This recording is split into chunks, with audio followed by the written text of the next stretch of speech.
اما عاشق دل خون نماندند، ناکامی های لیلی و مجنون نماندند.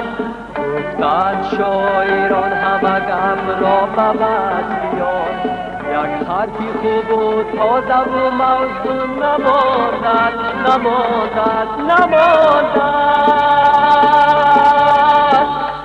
خوشبخت شاعرم که تو هستی نصیب من، دایم شریکی عمر منی و حبیبی من، حبیبی من، حبیبی من.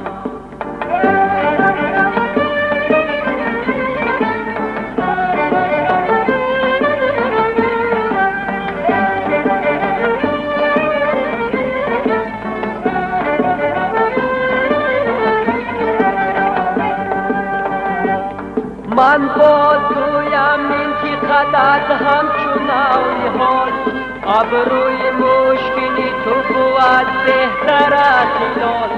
لالی لبان تو صدف و لب چون چیه، چشمان شوخی تو همه کانت بر سوال، بر سوال، بر سوال.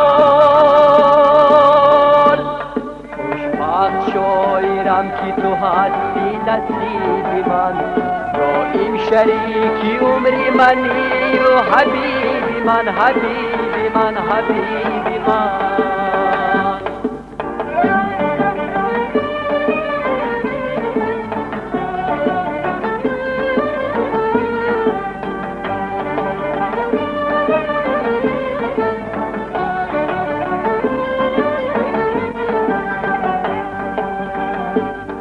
اما به چشم نظری تو را ندیدند، تنها به وصف تو غزل آفریدند.